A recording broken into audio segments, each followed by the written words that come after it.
Watter een van die volgende kombinasies met betrekking tot die energieomskakelings in elektriese motors en elektriese generators is korrek?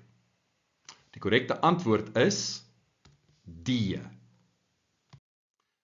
In 'n generator word meganiese energie omgeskakel na elektriese energie. Of dit nou 'n wisselstroom of 'n gelykstroom generator is, die energieomsetting is dieselfde. Nou, wat veroorsaak hierdie rotasie? Wel, dit kan stoom wees, dit kan water wees, dit kan wind wees. Maklikste ene wat jy ken is 'n windturbine. Wind veroorsaak die rotasie. Of in 'n hidroelektriese aanleg, water wat by 'n opgaardam gestoor word. En dan stoom.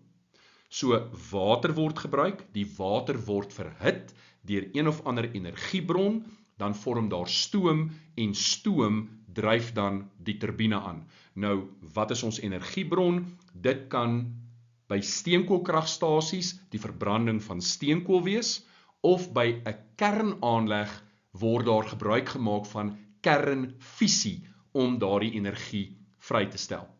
Dit is alles by 'n generator.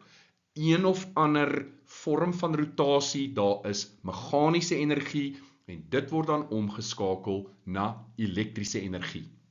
Aan die ander kant het ons motors. Die teenoorgestelde vind plaas in 'n motor as in 'n generator.